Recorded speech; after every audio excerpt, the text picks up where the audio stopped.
Thank you. Thank you very much, Mr. Ray. Thank you very much, Mr. Ray.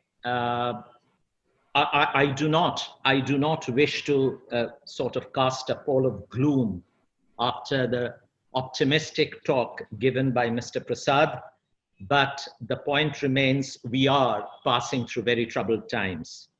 And we do see a convergence of crisis, and we are in it all together, right from local to the global.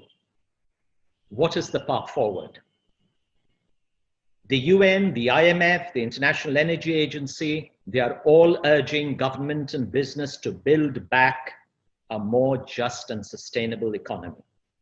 But the challenge is how we would cushion this current pandemic's health and economic consequences, protect the vulnerable communities, and yet set a pathway for a just and sustainable recovery. Any dialogue, any discourse on the green recovery, which we would be deliberating upon now going forward, needs to be discussed on a slightly wider canvas, and necessarily the agenda needs to go beyond just the low carbon climate resilient agenda to address other aspects of the SDG goals. The issues of inclusiveness, equity, sustainability. And it is in that spirit that the theme of this year's conclave has been set and the program curated. We are very fortunate to have the COP26 Leadership with us from the UK, and we are joined by thought leaders and business leaders and stalwarts whose advice and inputs are always heeded to and acted upon. May I first request Dr. John Merton, UK Government's COP26 envoy, to please deliver his address. I know, Dr. Merton, we are running a bit late, and apologies for that, but we are eagerly looking forward to your address. Over to you, Dr. Merton. Thank you very much, and good afternoon to you all in Bengal, and thank you for inviting me to speak at this event. I'm thrilled to see a Chamber of Commerce taking such an interest in climate change and climate action, and I think it's a real mark of your seriousness as an organization that you're doing that. As others have noted, although the COP26 meeting that we were due to host in November 2020 has been delayed, this doesn't mean that tackling climate change is any the less important. We only have to look at the ongoing wildfires in California, or the dual typhoons approaching the eastern seaboard of the United States, or last year's wildfires in Australia, or even the damage caused closer to your home by Cyclone Amphan to Kolkata and the world's largest mangrove swamps, to see that climate change is not just science fiction, it's not just a prediction for the future, but it's real and it's happening now. Just a small example, in the UK, in the 30 years between 1960 and 1990, we only had 3 tropical nights, which are nights where the temperature stayed above a certain temperature all night long. In the first half of 2020, we've already had 9. So the climate is changing, and although the COP process has been delayed, we mustn't delay climate action. And COVID, as many speakers have just been mentioning, has shown us some of the benefits of cleaner air. I think everyone in Kolkata and in Delhi has enjoyed the cleaner air as a result of lockdown, even though there's been a terrible price economically that we've paid for that. And the thesis that I want to advance to your members this afternoon in India is that actually we don't need an economic crisis. We don't need COVID-19 to ensure we have cleaner air and a better climate. The technology and the economics are in place now for us to enjoy green growth. before I sort of talk longer, I think it's just worth speaking about the UK's experience, because it's never a good idea to urge someone to do something if you haven't already been doing it yourself. And one of the things we're proud of in the UK government is that over the last 30 years, the UK has reduced its emissions now by more than 45%, whilst growing our economy by over 75%. Or to put it another way, we've made the biggest emissions reductions in the G7 group of industrialized nations, whilst growing our economy faster than any of the other G7 nations. And our emissions reductions now have reached a level that we're now emitting less greenhouse gases in the UK than at any time since the era of Queen Victoria. I think we have to go back to 1880 to find a year when we emitted less greenhouse gases than last year. And we're now using less coal in the UK than at any time since the 1760s. So nearly 260 years. And as incoming COP president, the UK is committed to increasing our climate ambition globally and to helping foster a sustainable and inclusive recovery from COVID-19. Part of that ensures making sure that our level of financing to help people overcome the impacts of climate change must be maintained. And we've recently committed £11.6 billion over the next 5 years to support efforts to tackle climate change, with half of that money being devoted not just to mitigation, but to adaptation and resilience, to help vulnerable communities to adapt to climate change and be more resilient in the face of it. People who hosted previous climate conferences, and I look back to Paris in 2015 and Copenhagen in 2010, always had a challenge in that they were trying to persuade businesses and governments to trade away a little bit of economic growth in exchange for some climate action. And one of the things that we have supporting the COP26 agenda in 2021 is that trade-off no longer applies. And in India, you've demonstrated that more effectively almost than any other country. Increasingly now, as other speakers have mentioned, if you want to grow your economy, you have to green your economy. And India's remarkable progress in delivering solar power across the country is testimony to that. Solar power enabling communities to be electrified and driving economic growth in your country.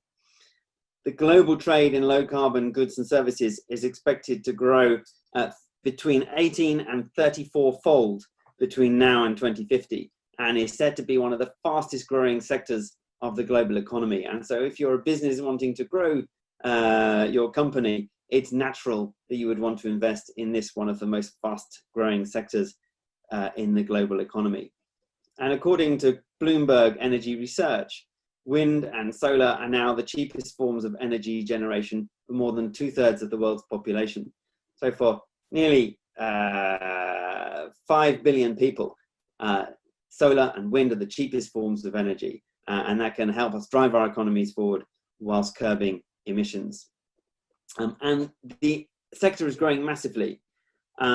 So fast is the growth of the solar sector, partly as a result of the activities of your country, that more solar power was installed in 2019 than in all of recorded time up to 2012. And that pace is set to continue.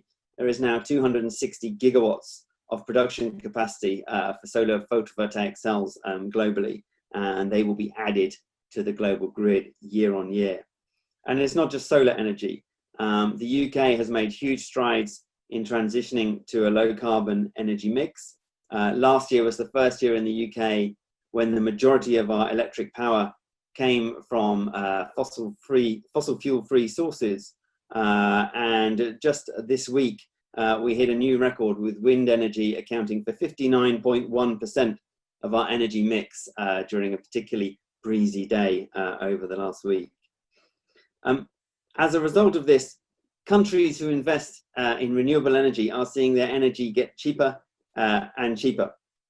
And this is a huge opportunity, I believe, not just for the UK, but also for Indian businesses to take ground from competitors who are not investing in renewable energy. And one of the challenges I make when I travel to the countries of Northeast Asia, for example, and I talk to policymakers in Seoul or in Tokyo, is I say, companies in India will be putting on power at 3.5 cents a kilowatt hour, thanks to the Indian government's energy policies on solar. How will you compete in the energy intensive sectors with your Indian competitors? And it's something to which I've yet to hear a coherent answer. And markets are pricing all of this opportunity in. And that's why we see that Tesla is now worth more than Toyota, even though they produce far fewer cars. And an American electric truck manufacturer called Nikola is now worth more on the stock market than Fiat Chrysler, even though Nikola has yet to make a single vehicle. But the market's price in the future, and the markets, what they're telling us very clearly is that the future is in renewable energy. And as another market indicator of that change, what we're seeing in markets is a down rating of the value of companies that remain heavily invested in fossil fuels.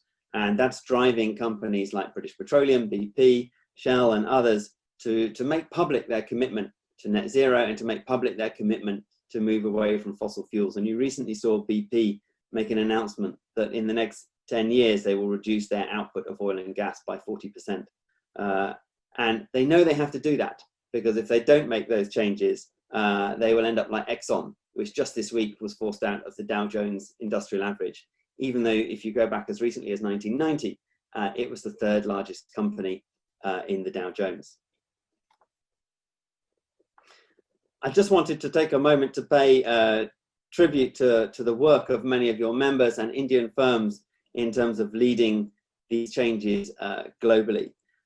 India, as we all know, is home to some of the biggest multinationals in the world, but they're not just driving the agenda domestically, they're driving it internationally. And I point particularly to Dalmia Cement, which was the first of the major cement producers to commit to science-based targets on reducing their emissions. And that's been a sort of an example of global leadership, and they've been followed subsequently by European manufacturers like Heidelberg Cement and Lafarge. And so I sort of wanted just to sort of celebrate actually the fact that Indian companies are driving the world agenda in this area. Tata Power is another example with their targets of 40 to 50% of power generation through non-fossil fuel sources by 2025. Tata Steel as well. And the Mahindra Group have challenged all companies in the group to set a science-based target. And so we see lots of really encouraging examples, and I hope in the near future we will see many more through other major Indian firms.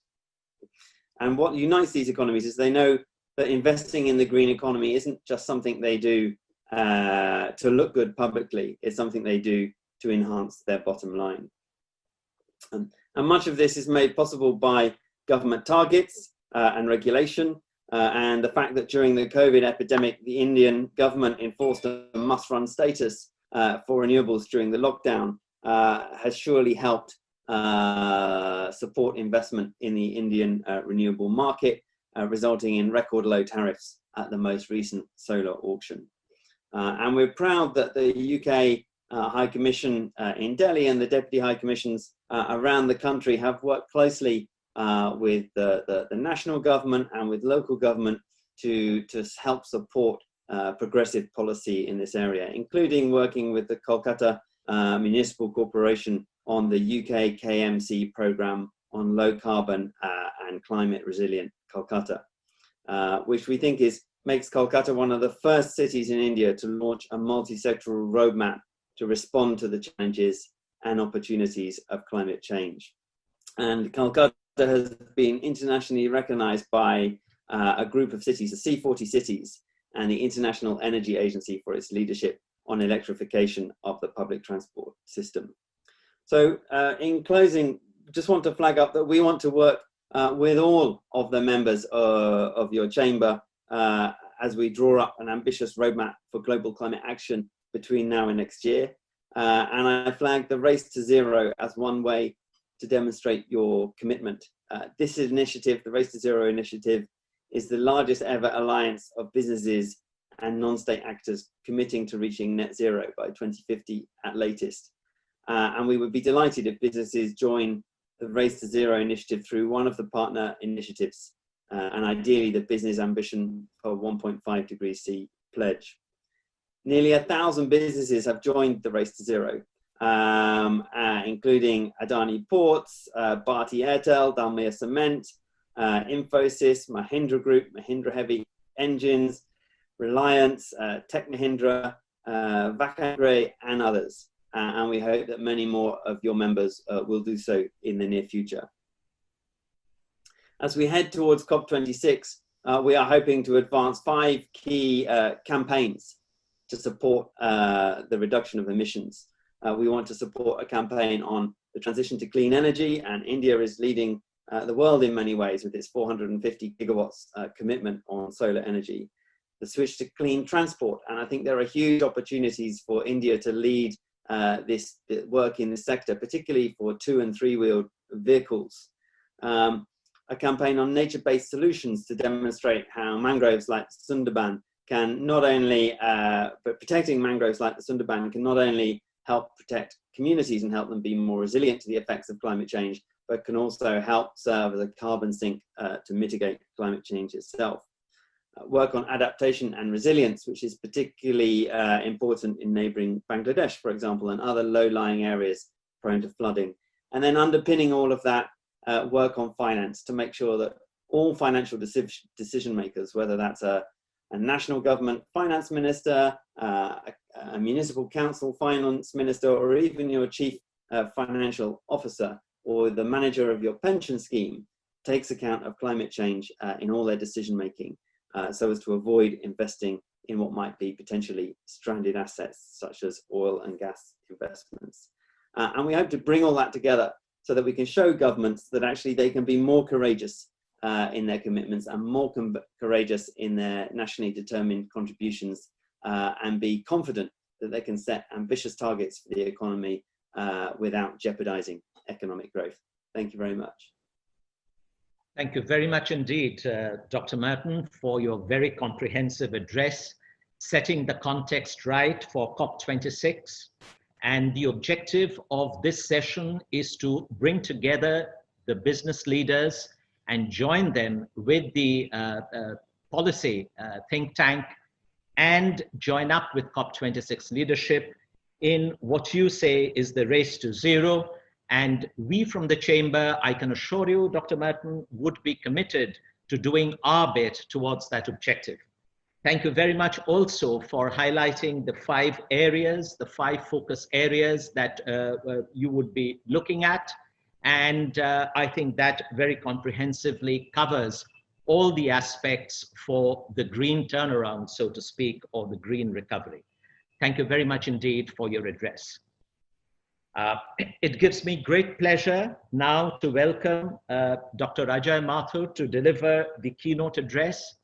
Dr. Mathur, of course, needs no introduction, but just allow me to, ladies and gentlemen, allow me to say that Dr. Mathur has stood by Bengal Chamber over the last several years and had been a mentor to the Chamber and a well-wisher for all the Chamber's activities in the space of energy, environment, and sustainability. We are deeply grateful to you, sir, for agreeing to address us this afternoon, and also having, over the last few years, we have had the regional dialogue for the World Summit of TERI as part of our offering in the conclave. And we are deeply grateful to you for also making that happen. Thank you very much. And over to you now, Dr. Mathur, for your address. Thank you, Deb. I had actually thought that Natalie would go before I did. And Natalie, if you want to, please go ahead and I can follow you. It's fine, Dr. Mathur. Happy for you to go first. Well, I don't know. I was given the last minute change was handed over to me a short while ago. Okay. That's all right with you. Okay. Many thanks. Deb, Natalie, John Merton, Mohammed Hussain, and all the friends in the Bengal Chamber. A very, very good afternoon, and I congratulate you on this, the 13th edition of the Energy and Environment Conclave of the Bengal Chamber. As they mentioned, it has been my honor to be with you on several of the previous Energy and Environment Conclaves. In fact, I lose count, which makes me believe that I am hopefully truly a part of the Bengal Chamber. In these past years, we have looked at a number of things, and a number of things have actually happened. As they mentioned, we are immensely proud that this particular event serves as a precursor to the World Sustainable Development Summit that TERI hosts every year, the next one of which is to be held in February next year. We, at this point of time, also want to highlight what Dr. Merton said, which is the linkage of actions now with both the immediate goals leading up to the next COP26 in the UK in November next year, November 2021, and then leading on to 2030 when our nationally determined contributions come true, and leading on then to 2050. I would therefore like to take a backward-looking approach to make sure that the actions that we today fit into our longer future. But before I do that, I also want to again emphasize the very strong link between this event and the World Sustainable Development Summit. We are indeed delighted that several organizations who have been pillars of support for the WSDS will be standing with us. We have confirmed support from Bloomberg Philanthropy, Shakti Sustainable Energy Foundation, USAID, Tata Clean Tech Capital, and I am hoping that we will continue with our longer term partnership that we have had with the British High Commission as well. And it's therefore a real pleasure to have them join this particular event as well. Now, as we look to the future, we see, and this is something that I have mentioned at previous editions of this conclave, we see that the decarbonization agenda really focuses on 4 key parameters. The first is energy efficiency. The second is the decarbonization of electricity. The third is the electrification in places where it can be done, for example, transport, particularly urban transport, and low temperatures in industry. And the fourth is the so-called harder to abate sectors in industry and transport, whether it is steel or cement, or whether it is long distance trucking or civil aviation. We believe that we are to a very large extent on a roll as far as energy efficiency is concerned. We believe that we have crossed the cusp. We are on the other side of the cusp as far as the decarbonization of electricity is concerned. And as the previous speakers in the inaugural session had mentioned, we are at a stage where in 2 years from now, the current bids say that we would be getting electricity from solar plus batteries, which would cost less than electricity from coal as discovered today. And the price of electricity from coal is increasing, the price of electricity from solar and from batteries is decreasing. We are also seeing movement on the electrification of transport and industry, although I must confess the movement is still slow.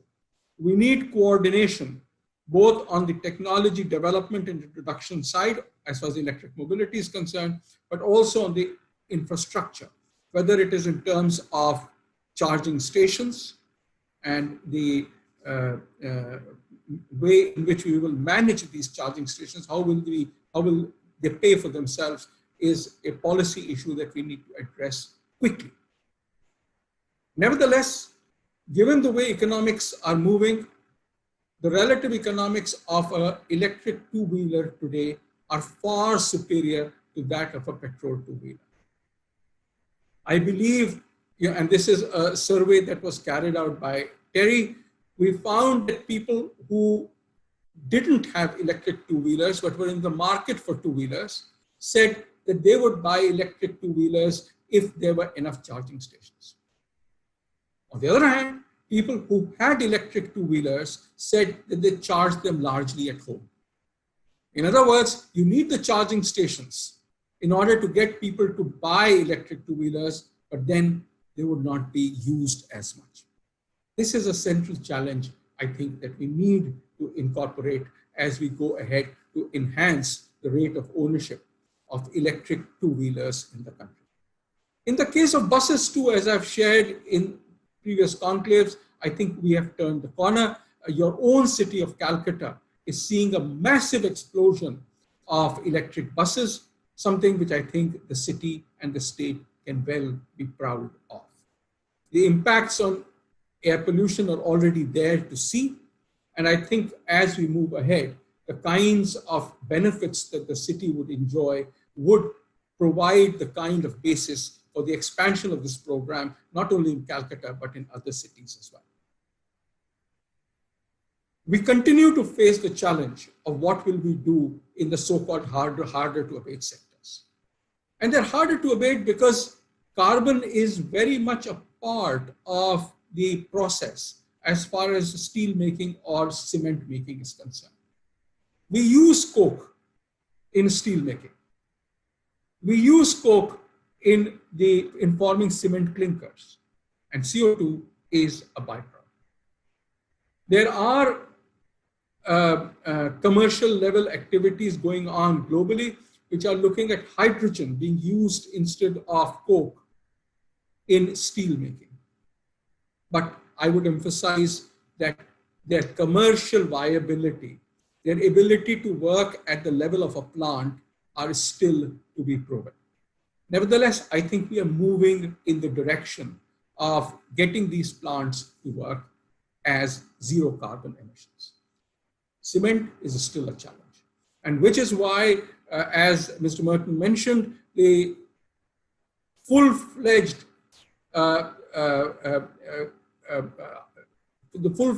hug that Dalmia Cements has provided to the climate goals is amazing and refreshing. It is amazing because on the one hand, we do not see a technology that can take cement making to 0% CO2. But on the other hand, it's also refreshing because it implies a commitment of the company to look at the kinds of technological options, including carbon capture, utilization, and storage, to look at a zero carbon future by 2040 when they have committed to be carbon neutral. So let me therefore move on to, if these are the big goals in the long term, what is it that we do in the short term? We are looking at COP26 in November 2021, and we are still in the process of going through COVID-19 and in the process of moving ahead of COP19. Let us see what is it that we can do in this short period to move ahead. We feel that there is a number of steps that bring together the recovery from the economic meltdown that happened along with COVID and the movements that are needed to move towards a zero carbon future. Day before yesterday, we released a report on greening, on a fiscally responsible greening of the stimulus. Fiscally responsible because we do understand that the fiscal space that the Indian government has is limited. There is only this much direct subsidy that they can provide, and that subsidy is going for cash transfers to the most indigent of people, to workers who are laid off, and for food for the migrants. The vast amount of support that has been provided in the recovery packages is in the form of credit availability and credit guarantees, which are largely focused on the rural sector and the SME sector. I believe this is important because these are the sectors where, apart from economic growth, job creation occurs. And I think it is important to note that every geography in the country looks at economic growth, job creation, and not only just job creation, but sustainable jobs as the goals of the economic recovery packages. How do we convert this into a green package? By itself, it is colorless. I believe that there are two things that are necessary, and the report highlighted these. The two things are, first, green equity. Remember that we have credit, but in order to pull in credit, you need equity. And if equity is available, which pushes green options, and I'll just come to what green options could be in a moment, as well as the skills that it takes to build those green options, then we have a move towards greenness. This is what my appeal to the Bengal Chamber is. In the short term, I would like that through processes like the COP process, we are able to gather national and international green equity to be applied to things like rural green electricity generation. Why? You know, it's not just electricity to my household. That will become more reliable if I'm in the rural areas. That's true. But also because the availability of reliable electricity enables a number of livelihood actions to occur. Think of cold storages. Where is the need? In rural areas. But where are they? 2/3 of the cold storages in this country are in the peri-urban areas because that's where electricity is reliable.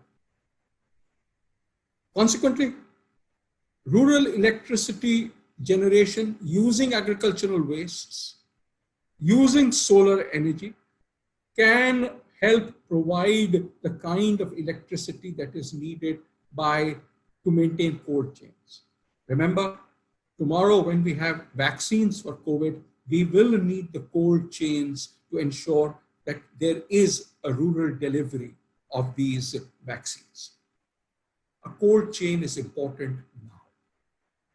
And investment in enterprises that make electricity from agricultural wastes and solar in rural areas is one way to enable it. Similarly, if we look at small-scale industries, a very large amount of the components that are used in the appliances that we use in our factories and we use in our homes comes from the small-scale sector. I would suggest that platforms which enable us with the efficient production of electronic components in the SME sector is an area which makes great sense. It makes sense both from the point of view of the needs that we have, but it also makes sense from the point of view of emissions. It also makes sense from the point of view of job creation. They again enable a large number of industries. They again enable energy efficient platforms to be set up.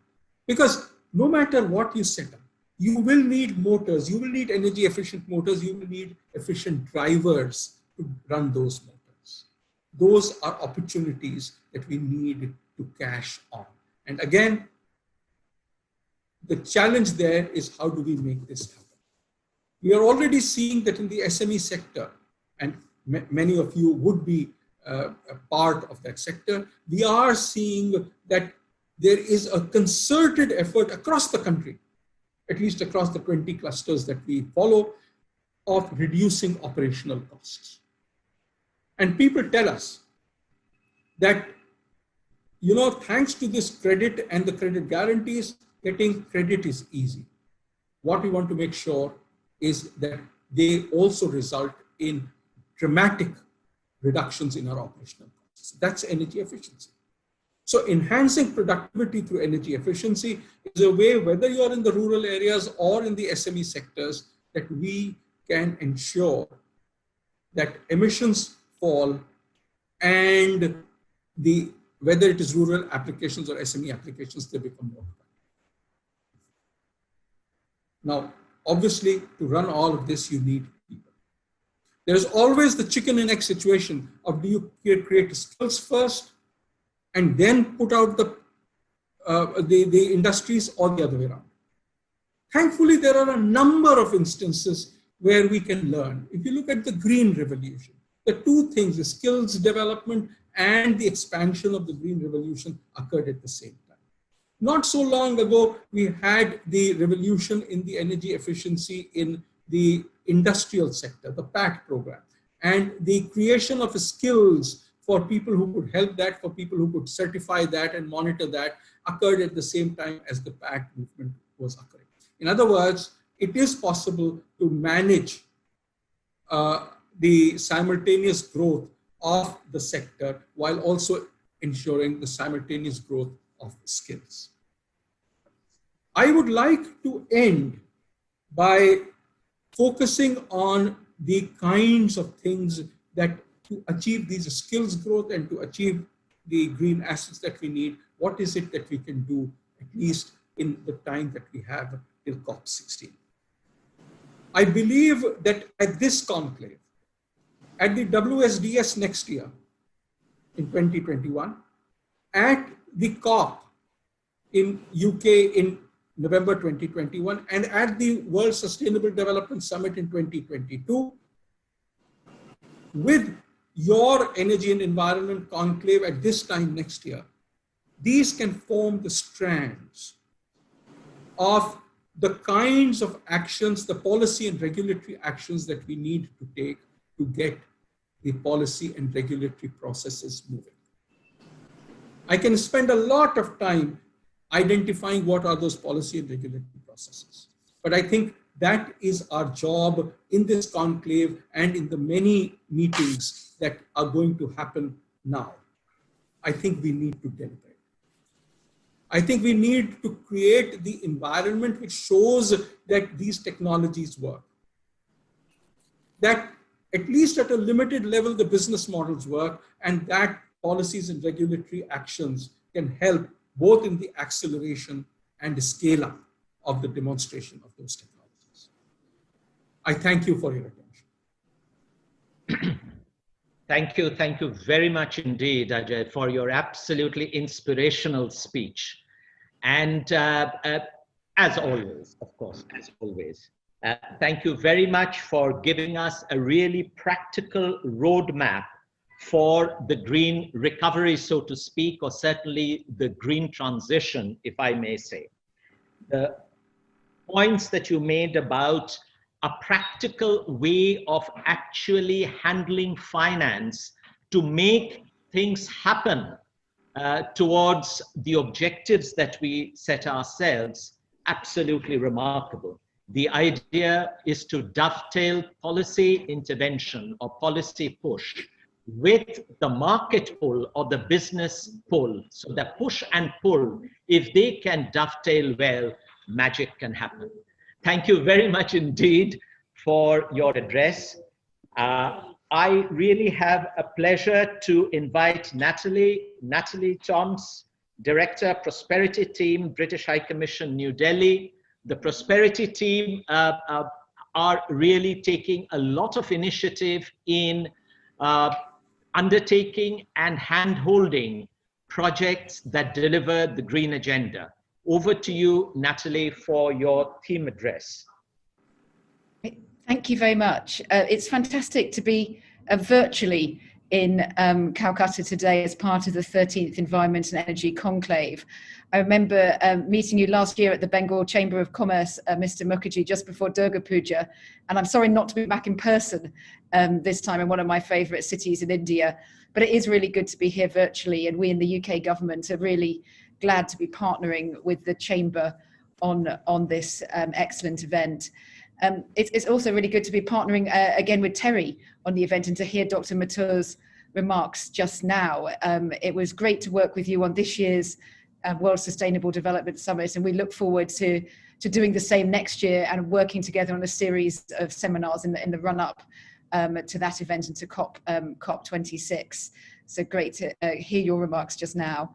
I'm very conscious in speaking today to you in Bengal that Kolkata is a city in West Bengal, a state which is particularly vulnerable to the impact of climate change, that you're currently fighting the impact of Cyclone Amphan as well as the COVID pandemic, that neighbouring states are facing intense flooding. So, and clearly the climate emergency isn't waiting for the COVID emergency. But at the same time, it's clear that Calcutta is an incredible city, a resilient city, and we know that the state government as well as central government, but many businesses and NGOs are doing great things to tackle climate adaptation and resilience, as well as mitigating the impacts. I know Calcutta is one of the first cities in the world to implement an early warning system for flood management. And as Dr. Merton mentioned, you've been internationally recognized for the leadership on electrification of the public transport system, and it's great that you plan to phase out ICE vehicles by 2030. As Dr. Merton also said, the UK is in our own way a leader on climate and on clean energy transition. And I think this makes the UK and India natural partners in working together to tackle this problem. Over the next few minutes, I might just share a couple of highlights of how we're working together with India, and particularly with West Bengal and Calcutta, and how we hope to deepen that engagement in advance of COP26. As Dr. Merton again has said, we welcome the Indian government's incredible leadership on climate issues, and particularly on renewable energy. The recent solar auction, quite inspirational during this moment in time. And we're proud members of the India-led International Solar Alliance. And we're also proud co-chairs of PM Modi's Global Coalition for Disaster Resilient Infrastructure, where we'll be sharing experience and expertise on disaster resilience in countries around the world. We've also made major investments in green technologies in India, with the largest contributor to the World Bank's Clean Technology Fund, from which India, I think, is about $800 million of investment for solar parks and rooftop solar. But we're also sharing knowledge and exchanging ideas to help develop policies and technologies that will support the growth of green industries. For example, through our work on energy calculator tools, or our program with the Ministry of Power on power sector reform, which was part of that exciting move to real-time electricity markets recently. And finally here, and of course appropriately here at the BCC, it's important to recognise the work of both of our private sectors. Dr. Merton talked about our work with Indian industry and business, and of course the role of green finance is also particularly important. We need to generate private sector flows to green technologies and projects and across the world. And London is the place where companies from across the world come to raise this finance. It's been great to see Indian organisations raising green finance on the London Stock Exchange. I think there's now been over 150 crores worth of capital through green bonds on the London Stock Exchange in recent years. In addition, our two governments have put together £240 million worth of seed capital into the Green Growth Equity Fund, which is going to provide a high quality conduit for international institutional investment into green and renewable infrastructure projects here. Turning to our partnerships in West Bengal, here I know that Newcastle University have partnered with West Bengal on a multidisciplinary transboundary living deltas hub project. This will build the climate resilience of the fragile ecosystem and the vulnerable communities of the Sundarbans, both in India and in Bangladesh. And we're also working with IIT Kharagpur and the Ministry of Science and Technology on our joint virtual centre for clean energy. But of course, we're always looking for what more we can do together. And I think despite the challenges posed by COVID, the opportunities for green recovery are enormous. And we're so encouraged to see so many businesses from across India and particularly from West Bengal taking steps towards clean transition. Dr. Merton talked about the fact that next year the UK will be hosting the COP26 UN Climate Change Conference, which will offer a moment when the world, state governments, city governments, businesses and academia will all unite for the clean and resilient recovery that delivers for the people and the planet. And as the hosts of that event, we're going to continue to work with all parties to maintain momentum, to ensure no one is left behind, increasing climate action, building resilience, and encouraging all countries, states, cities and businesses to come forward with ambitious action. We have a shared purpose on energy and the environment. clean energy to power our development in the future, to meet the needs of our citizens, and to build resilience against shocks and stresses. And of course, what we do at the local level is tremendously important. West Bengal can play a big role, with COP26 providing the perfect opportunity for the state to showcase the actions which it is taking. So over the next 2 days of intense discussions, I'm glad that my colleagues in the UK government, as well as senior leaders from UK organisations, will participate and share their experience on green recovery, on embracing clean energy, and addressing these challenges. So this conclave as always offers a great opportunity to explore these partnerships. So I wish you a very successful and productive event. Thank you very much, Natalie, for your address, both in terms of the green recovery and also introducing the idea of adaptive resilience. And disaster resilience is something which is now integrally connected with any sustainability agenda going forward, especially in the context of Sundarbans, which we are taking up tomorrow. Disaster resilient solutions from a sustainability agenda or a green recovery is absolutely imperative. Thank you very much, Natalie, for giving us a roadmap going forward. And I'm sure with all our collective efforts, we will be able to address the issues that confront us and work towards a very meaningful recovery path, which we could present at COP26. Thank you, Natalie, once again. I have great pleasure in now welcoming Mr. Mohammad Hussain, Director General of the Power Division of the Ministry of Power, Government of Bangladesh, to talk to us about the power sector reforms in Bangladesh and how it's helping in inclusive.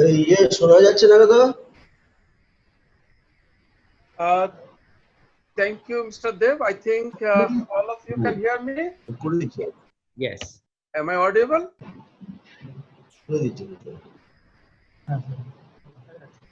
Can you hear me?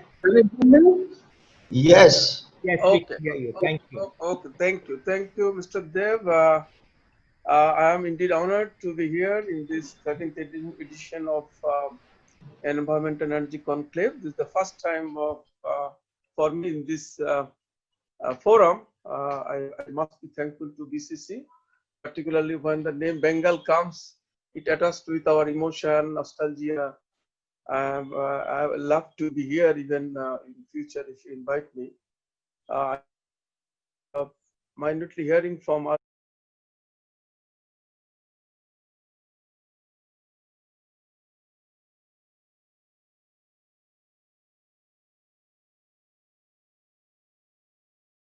Yeah. And Mr. Mathur is a very international dignitary. I can see I was listening to Mr.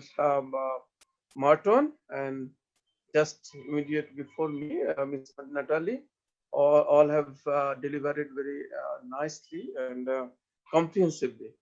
So my scope is very defined. I'll talk about the power sector reform in Bangladesh. If you allow me, I have a small presentation. I can share it. Then we can discuss. I think yeah.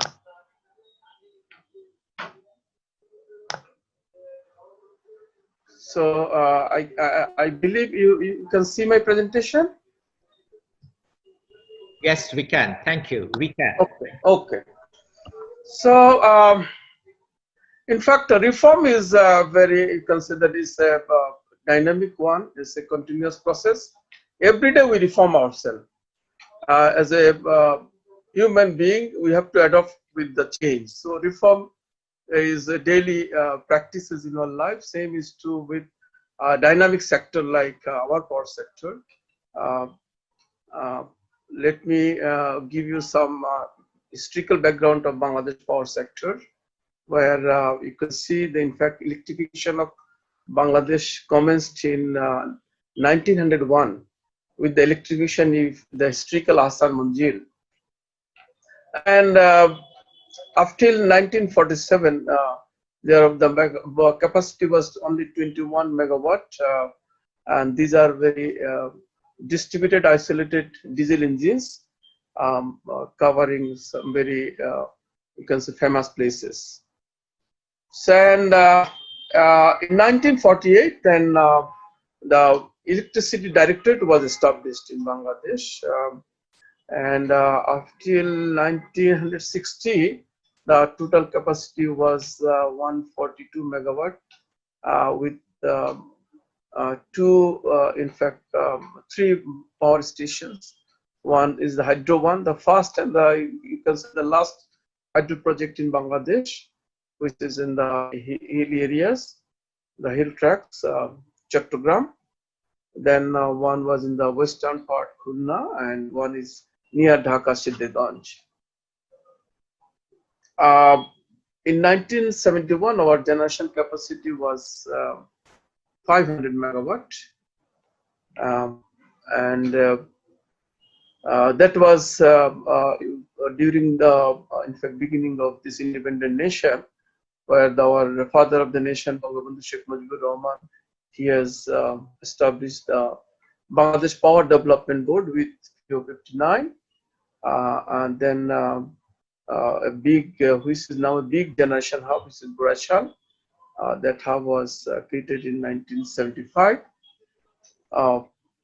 So the Bangladesh Power Development Board was looking after the generation, transmission, and distribution. I mean, it was the integrated sector at that time. That was in fact continuing until 1996, though in between the Bangladesh Rural Electrification Board was created, which was comprised of a few cooperatives. We call it Palli Vidyut Samitis, for electrification, enhancing the electrification in the rural areas. And the BPT was also bifurcated by creating Dhaka Electric Supply Authority, which used to look after the distribution in the Dhaka. But real reforms started in 1996 with a program called TSRP, Power Sector Reform Program in Bangladesh. And Sheikh Hasina, the daughter of the father of the nation, now who is also the Prime Minister. So she has taken up the reform program in Bangladesh, where the sector was unbundled. The transmission business was vested to a company called Power Grid Company of Bangladesh, PGCB, and in the distribution there are, other than BPDB and REB, Rural Electrification Board, in Dhaka, the DESCO, Dhaka Electric Supply Company, was created. And as a continuity of this reform process, now distribution entities, there are 6 distribution entities. Similarly, other than this transmission, single transmission company, there are a number of generation company in the public and the private sector. PowerCell, which I am leading, is a policy making organization where we are providing technical support to the ministry in respect of power sector reform, private power generation, coordination among the power entities, and their performance evaluation. As a continuation of this reform process, in 2009, when the Honorable Prime Minister has taken over for the second time, the power situation was very severe. There was frequent power cut, load shedding was a regular phenomena, even from 8 to 10 hours daily. So we are desperate to add some generation. So in order to do that, Speedy Power Act, Energy and Power Supply Act, was enacted in 2010. Under this act, in fact, we were able to add some generators even within 4 months to 6 months on a rental basis. So other than this generation, transmission and distribution business, in order to strengthening the activities of the sector, particularly in the renewable energy, we have created Sustainable and Renewable Energy Development Authority through the enactment of STRATA Act in 2012. The Energy and Power Research Council was created in 2018 to undergo the research and development activities. Then in 2020, where we are now working for 100% electrification, we have achieved 97% almost, and we are in fact working on now the how to provide the uninterrupted electricity, quality electricity, and also at an affordable price. So vision is that we have to provide reliable electricity to all people at an affordable manner, and we have been working for that. Within this, within the last decade, our quality has been improved. Now, literally there is no load shedding, but still there are some power cut due to the transmission bottleneck, distribution system bottleneck, and in fact, within the last 11 years, for the first 5 to 6 years, we have been focusing on the generation, how to improve the generation. Now we are in a very comfortable position. Our generation capacity is, grid capacity is more than 20,000 megawatt. Having this, the maximum demand of up till today's 13,000 megawatt, something like that. But still there are shortcomings in the transmission and distribution, so we are working on it. And improvement is happening day by day, but we have to go a long way to ensure uninterrupted quality electricity.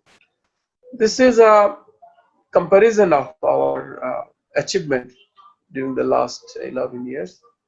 If you can see how impressive the progress. In 2009, we had only 27 power plants, and now 138 power plants. Installed capacity was less than 5,000 megawatt, which is now more than 20,000 megawatt. As I told that our maximum, we have fulfilled our maximum demand of 13,000 in 2019. We are in power trade cooperation with India. At the moment, we are importing 1,160 megawatt. We are also in collaboration with Nepal. You know that GMR is developing a power plant in Nepal, and we are now at the final stage of importing 500 megawatt from GMR's power plant. Hopefully, very soon the agreement will be signed. Our consumer base has also increased fourfold. It is now around 40 million. Our transmission line was 8,000 circuit kilometer in 2009. Now it is almost 13,000 megawatt. But we have to develop more to ensure grid stability. We are working on N-1 principle. And distribution line is also more than almost it is threefold, as we have covered almost more than 97% of the consumers. And our target is, you know, that we are celebrating now the Mujib Borsho. You know that our father of the nation's 100 years birth anniversary this year. So we have a commitment to the people that we will provide 100% electricity by December this year. So we are working on this aspect. System not only in terms of quantity, we have enhanced our capacity, but also we have improved our performance as well. You know that the system loss was 16.85 in 2009.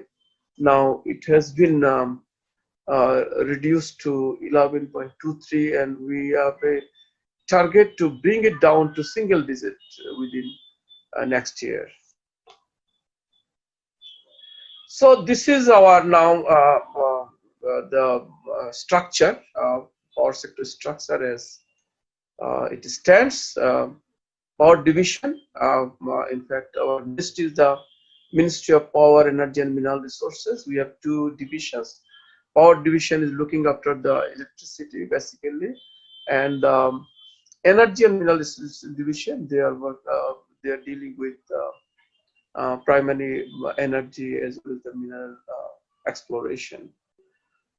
And under this power division, we have some specialized agencies like the Power Cell, then SEDA, I have talked about it, EPRC, I have talked about. We have a licensing board who is issuing license to the electricians, particularly people who are dealing with electricity business. Then we have a nodal agency for capacity development, which is Bangladesh Power Management Institute.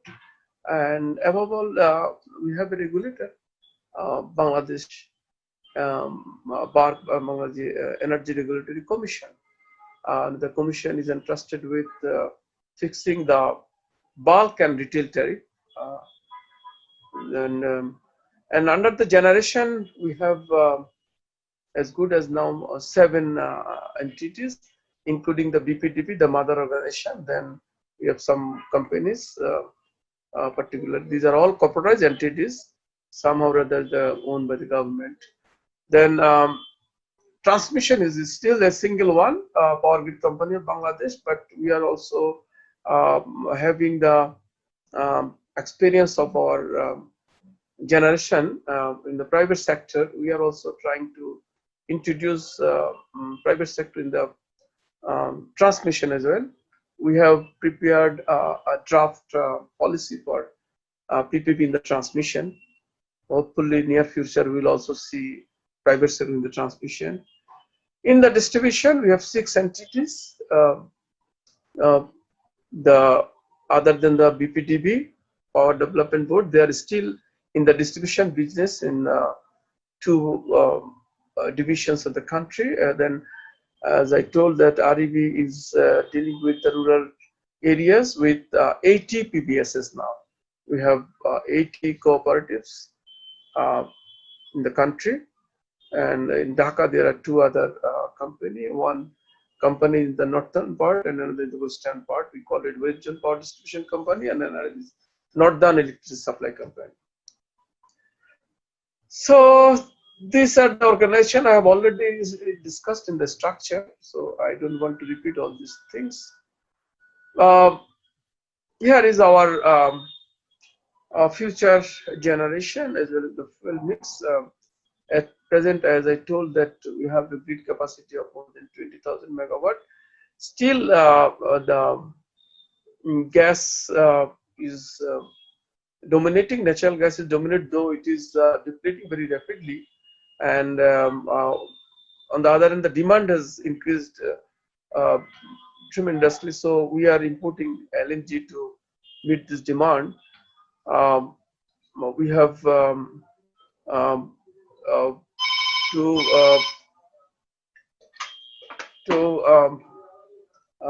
address this fuel constraint. We have introduced coal in our power system master plan 2016. In fact, in 2010, we have introduced massively the coal. In 2010 master plan, the out of total generation mix, coal was proposed to be 50% of our generation, but in 2016 we have reduced it to 35%, which implies that we are also, as I was listening to our my past speakers, particularly Mr. Martin and also Mr. Mathur.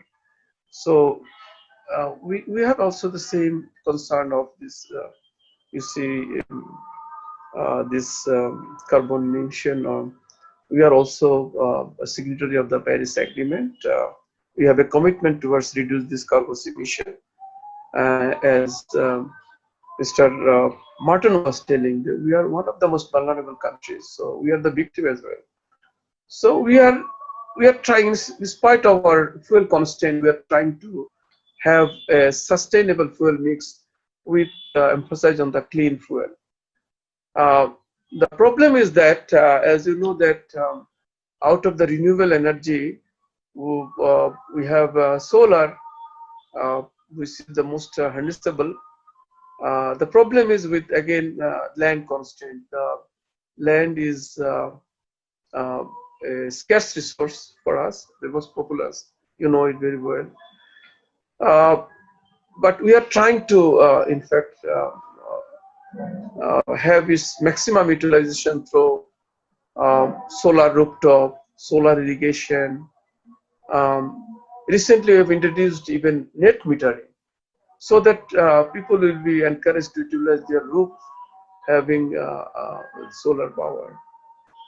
We have conducted the wind resource mapping. We have a lower moderate potential. Still, we are trying to harness that. By the way, we are also now revising this PSMP 2016. I guess that we'll have further review of the coal in the 2021 plan. As we see that the coal was considered as a least cost option, but it is not that much least because of this transmission, coal transportation, coal handling. Definitely, in addition to its environmental cost, also the global concern of the coal. So I am projecting a massive review in our 22 regarding the fuel mix, particularly the coal will have consideration to rethink. So this is the scenario of transmission distribution I have covered so far, so I don't want to repeat it. As I told, as per our renewable energy policy, we're supposed to have 10% of our generation mix from the renewables, but we couldn't proceed that much. It is still less than 5%. But in spite of that, we have achievement that we have installed 5.8 million solar home system, which is powering at least 10 million people who are marginal, very ultra poor, and living in the isolated areas. So that's also, you can say, the innovative way of utilizing our renewable sources. As we have a constraint of renewable energy, we have focused, in fact, in the regional cooperation since 2010 with the historical agreement between Bangladesh and India,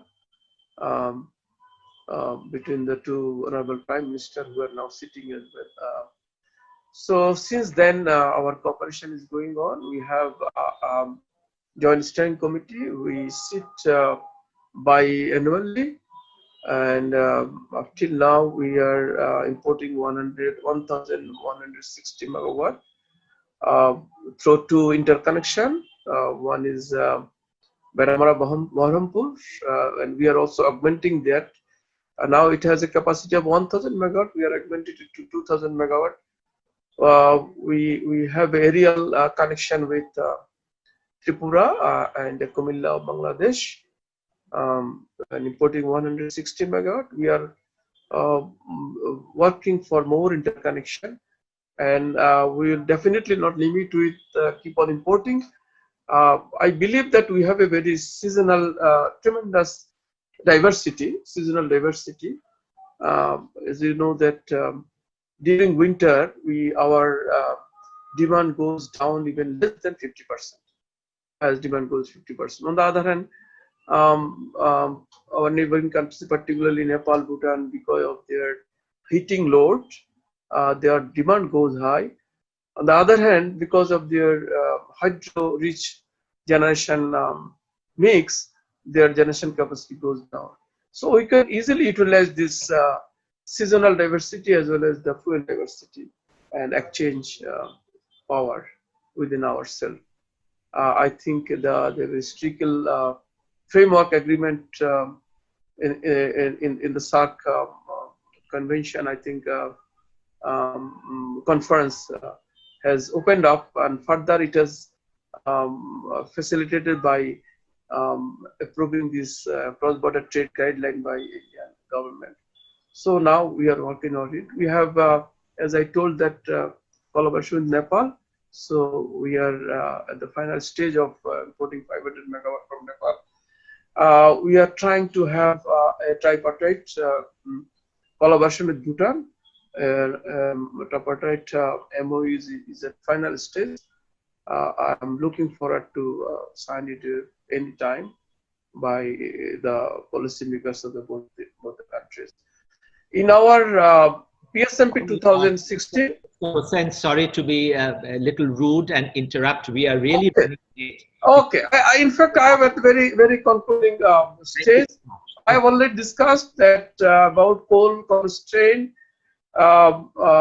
limitations of coal, and that's why maybe we'll reviewing the coal and we'll go for LNG. LNG being now it is very competitive one, so we'll go for LNG. These are the hubs for our coal. We are planning to have land-based LNG program. I think I have almost covered everything. So our challenge is to how to have a stabilized grid system, and we are working for it. So I think thank you very much.